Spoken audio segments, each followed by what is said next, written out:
ये कई बार सवाल पूछा जा चुका है और मैं बार बार कहता हूं कि वह एक प्राधिकार हैं। मुख्यमंत्री के तौर पे वो प्राधिकार हैं जो किसी भी विभाग की समीक्षा कभी भी आपातकाल में कर सकते हैं। मैं भी करता हूं मंत्री के रूप में। मेरी अनुपस्थिति में सरकार के जो वरिष्ठ अधिकारी हैं वह भी समीक्षा करते हैं। यह सामूहिक जिम्मेदारी है बिहार के प्रति।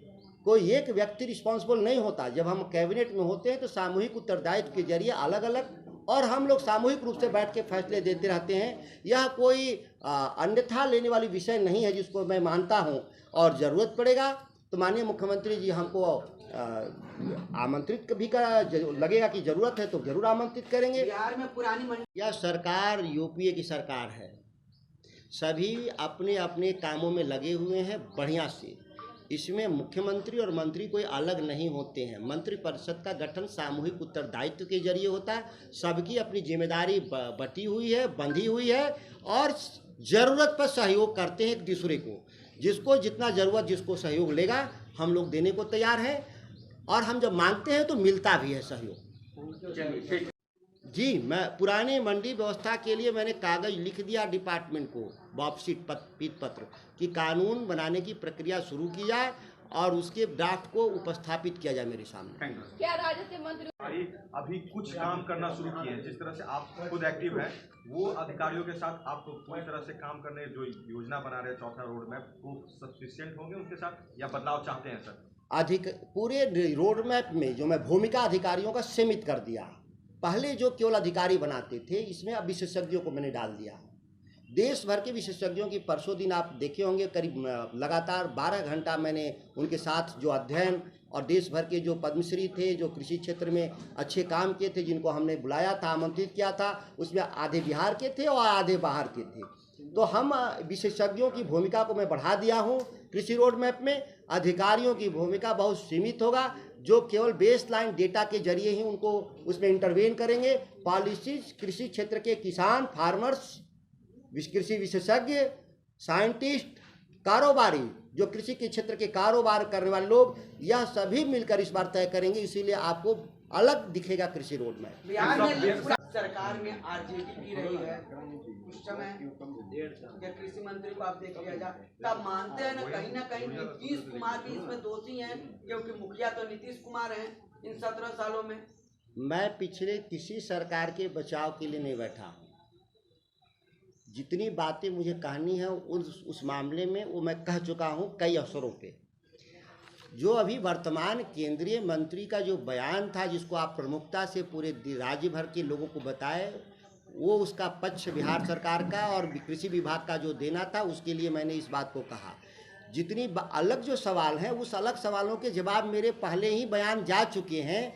आप चाहें तो पुनः उन बयानों को दोबारा देख करके आप उसको देख सकते हैं। मेरे बयानों में कोई बदलाव नहीं। चौथा कृषि रोड मैप आप शुरू कर रहे हैं, तो चौथा कृषि मैप में क्या कुछ तब्दीली कीजिएगा?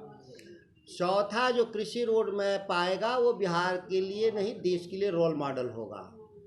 बीज से लेके बाजार तक की पूरी प्रक्रिया। 3 जो कृषि रोड मैप थे उसमें बाजार कहीं नहीं था। जब बाजार नहीं होगा तो किसानों के उत्पाद सही दाम पे नहीं बिकेंगे, उसका सही मूल्यांकन नहीं हो पाएगा।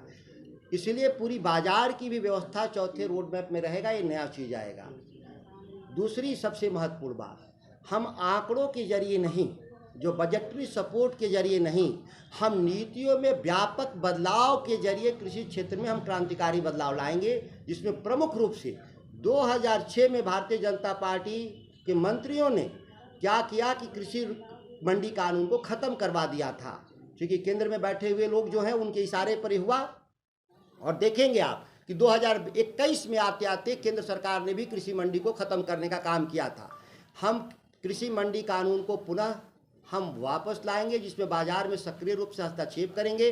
डिस्ट्रेस सेल नहीं होने देंगे किसानों के साथ जो नाइंसाफ़ी है। इसके अलावा हम लगातार, क्योंकि कृषि रोड मैप नोडल डिपार्टमेंट है मेरा, जिसमें हम 12 डिपार्टमेंट हमारे सहयोगी हैं, उनके भी लक्ष्यों को हम ठीक से दुरुस्त करेंगे कि तभी कृषि क्षेत्र में बिहार में विकास बढ़ेगा। जब समेकित रूप से 12 जो डिपार्टमेंट है वो सहयोग करेंगे, तभी कृषि वास्तविक रूप से बदलेगा। अन्यथा आप देख लीजिए 2011-12 में खाद्यान्न का उत्पादन 1,77,00,000 टन था। और जब हम 21-22 में आते हैं तो बिहार में खाद्यान्न का उत्पादन 1,76,00,000 टन रह गया, 1 लाख टन घटा है। तो स्वाभाविक है कि 2 कृषि रोड मैप सही दिशा में नहीं काम किए, जिसके चलते परेशानी में बिहार के लोग हैं। जबकि दशकीय जनसांख्यिक वृद्धि दौर 25% माना जाता है, आबादी बढ़ी होगी 10 सालों में बिहार की, तो अतिरिक्त 25% जो जनसंख्या बढ़ा, उसके लिए हम अतिरिक्त खाद्यान्न का उपाय बिहार में नहीं कर पाए। ये सबसे बड़ी चुनौती है। सर मंत्री जी, केंद्रीय उर्वरक राज्य मंत्री के द्वारा प्रेस कॉन्फ्रेंस किया गया कि बिहार में उर्वरक की तस्करी, उर्वरकों के साथ कई तरह के उपादान जिसको बोलते हैं हम लोग नैनो यूरिया हो या सल्फर जाइम, इस तरह की चीज़ों को बिकने का आरोप उन्होंने लगाया। ऊंचे मूल्य पर खाद्य भी बेचने का उन्होंने आरोप लगाया। यह बहुत ही दुर्भाग्यपूर्ण है कि जिस समय भारतीय जनता पार्टी की सरकार दिल्ली में और बिहार में जब एक साथ चला रहे थे तो उनको यह सारी समस्याएं नहीं दिखाई दे रही थी, जबकि कई मीडिया चैनलों के द्वारा लगातार बिहार में इस संकट की तरफ पिछले 2 सालों से संकेत दिए जा रहे थे कि इस तरह की समस्या है। जबकि बिहार में भारतीय जनता पार्टी पिछले 17 साल से कृषि मंत्रालय को चलाने का काम किया। केंद्रीय उर्वरक मंत्री को सबसे पहले यह जवाब देना था कि 17 सालों में बिहार में उनकी क्या उपलब्धि रही, जिसके बदौलत वो बिहार के किसानों को फ़ायदा पहुंचाने का दावा और दम्भ भर रहे हैं। और जिन समस्याओं के बारे में बोल रहे थे, क्या वो समस्याएं नई थीं या पहले से चली आ रही थीं?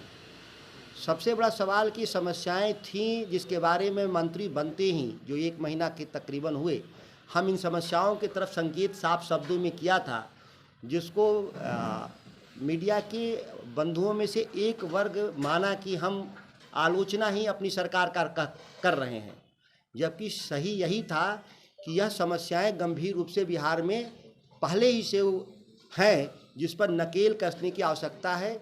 और जिस तरह से 17 साल से बिहार में कृषि मंत्रालय को भारतीय जनता पार्टी ने बर्बाद किया, वह देश में कहीं भी देखने को नहीं मिलेगा। पूरे आंकड़े आपको देखने के बाद जो उर्वरक सप्लाई में मैं बता रहा हूं कि जिस समय बिहार में रोपनी होता है, रोपनी का समय होता है हमारा जुलाई और अगस्त, यही माना जाता है कि बिहार में रोपनी का उपयुक्त टाइम है। उन समय में फर्टिलाइज़र की जो उपलब्धता रही वह यूरिया में रही 78%, डीएपी में 64%, एनपीके में हमारा 81% तथा एमओपी में केवल 45%। जब हम सभी चीज़ों को आंकड़े को हम समेकित हैं, तो जब भारत सरकार ने जब फर्टिलाइज़र पर्याप्त मात्रा में दिया ही नहीं, आपूर्ति किया ही नहीं, तो किस मुँह से आरोप लगाने के लिए वह लगा सकते हैं।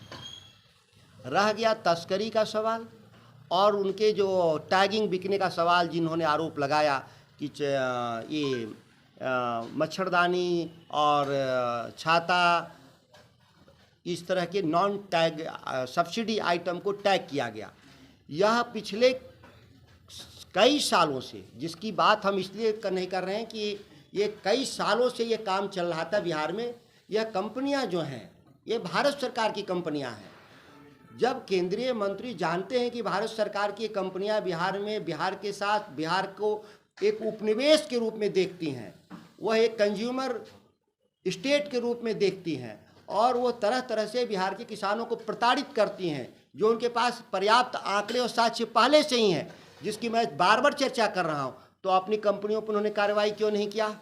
साफ कानून में लिखा है, उर्वरक एक्ट में, कि कोई भी फर्टिलाइज़र अगर सब्सिडी से ज़्यादा ऊंचे दाम पर बिकेगा बाज़ार में तो उसको सब्सिडी नहीं दी जाएगी। सब्सिडी कौन देता है? भारत सरकार। किसको देता है? भारत सरकार अपने कंपनियों को देता है। तो जब आप स्वीकार कर रहे हैं कि बिहार में आपने ऊंचे मूल्य पर सब्सिडी बेचा, तो आप किस आधार पे उस कंपनियों को सब्सिडी देने का काम किया? यह 2,25,000 करोड़ गवर्नमेंट ऑफ इंडिया ने जो सब्सिडी दिया, जिसमें बिहार का हिस्सेदारी 40,000 करोड़ सब्सिडी का हिस्सा होता है। जो लूट हुआ उसमें केंद्रीय मंत्री को जवाब देना चाहिए कि उन्होंने क्या कार्रवाई किया। सब्सिडी तो वो देते हैं, हमारा बिहार सरकार तो सब्सिडी नहीं देती, हम केवल बंटवाते हैं। बंटवाने की क्रिया में जब आपने कम दिया तो कृत्रिम जो संकट पैदा हुआ, उस कृत्रिम संकट से बिहार के किसानों को परेशानी हुई। यह बात किसी से छुपा हुआ नहीं है। लगातार जो केंद्र सरकार के जो मंत्री जब से सत्ता परिवर्तन हुआ है वह मानसिक रूप से विक्षिप्त हो गए हैं कि बिहार जैसे राज्य में भारतीय जनता पार्टी केंद्र सरकार को जो चुनौती मिल रहा है, राष्ट्रीय जनता दल नीति गठबंधन जो महागठबंधन है, उससे वह अधिकारियों पर क्या कार्रवाई की आपने? किस तरह का अधिकारी अब विभाग में आप रखिएगा, क्योंकि आपने कहा था कि स्वच्छ छवि के लोग नहीं है, कुछ तब्दीली भी जो गड़बड़ी किए हैं उनके ऊपर क्या कार्रवाई आपने की? आपका मैंने ऐसे गड़बड़ी करने वालों के खिलाफ मैंने पत्र लिख दिया है सरकार को कि इन पर हमको जांच रिपोर्ट मेरे सामने प्रस्तुत किया जाए कार्रवाई के लिए। निश्चित तौर पे जांच रिपोर्ट आएंगे और कार्रवाई करेंगे। जहां तक विभाग के वरिष्ठ अधिकारियों की ट्रांसफ़र और पोस्टिंग का सवाल है, यह कानून है कि माननीय मुख्यमंत्री जी का विशेषाधिकार है कि किस अधिकारी को मेरे विभाग में भेजेंगे काम करने के लिए। अब सवाल ये है कि वो ठीक है या नहीं है, तो उसकी जिम्मेदारी मैं इसलिए नहीं ज़्यादा ले सकता क्योंकि यह पहले से नियुक्त अधिकारी हैं जिन लोगों ने नियुक्ति करवाया होगा। हो सकता है कि पहले के कृषि मंत्री ने ही नियुक्ति कराया हो, लेकिन नियुक्ति तो मुख्यमंत्री जी के माध्यम से होता है और पहले वाले मंत्री ने कराया होगा गड़बड़ लोगों को। लेकिन हमारे रिकमेंडेशन जाएंगे कि नए अधिकारी हमको दिए जाएं जो हम जिनसे हम काम को ले सकें, क्योंकि अंततोगत्वा अकेला व्यक्ति कोई काम नहीं करता, उसके लिए अधिकारियों की एक टीम होनी ही चाहिए। आप सर मानते हैं सर है वो आपके जो अनुसार काम होना चाहिए वो नहीं कर पा रहे हैं अभी भी? आप देख लीजिए, निश्चित तौर पर पहले के मुकाबले में कार्रवाई बढ़ी है, हर मामले में वही अधिकारी हैं। लेकिन मैं अब भी मैं स्वीकार करता हूं कि कुछ तब्दीली की आवश्यकता है और हमारे सभी लोगों का कहना है, मंत्री जो हम आए, चूँकि हम राष्ट्रीय जनता दल के लोगों के पास जो विभाग आए हैं वो भारतीय जनता पार्टी द्वारा जो संचालित विभाग थे वही आए। और ये Bharatiya Janata party double engine के नाम पे ट्रिपल इंजन की सरकार बना रखे थे, हर जगह अराजकता फैला रहे थे और उसका हम लोगों को, बिहार के लोगों को खामियाजा भोगना पड़ा। इसके लिए निश्चित तौर पर ये समीक्षा का विषय है सरकार के स्तर पर और समीक्षा होगी भी। आप कह रहे हैं कि कुछ जो केंद्रीय उर्वरक मंत्री का जो बयान है कि हम तो सप्लाई को धीमा कर दिया बिहार में 1 महीना से, जब गड़बड़ी जब था, सवाल है कि 1 महीना पहले जो गड़बड़ी था उसको स्वीकार कर लिया, तो इसका समाधान उनको करना चाहिए क्योंकि उन्हीं के न मंत्री थे 1 महीना पहले तक। तो अपने जो मंत्री थे जो भारतीय जनता पार्टी के, जो उनके सहयोगी थे बिहार में, वो खुद स्वीकार कर ले कि हम लोग अक्षम थे, तो उसको दंडात्मक रूप से जब स्वीकार कर लिया तो दंडात्मक कार्रवाई करनी चाहिए। दंडात्मक कार्रवाई कंपनियों की जगह पे बिहार के किसानों पे दंडात्मक कार्रवाई कर रहे हैं, सप्लाई को धीमा कर दिया। और इस विवाद से क्या लेना देना है? कोई भी विवाद बिहार की जनता के लिए कोई विवाद महत्व नहीं रखता।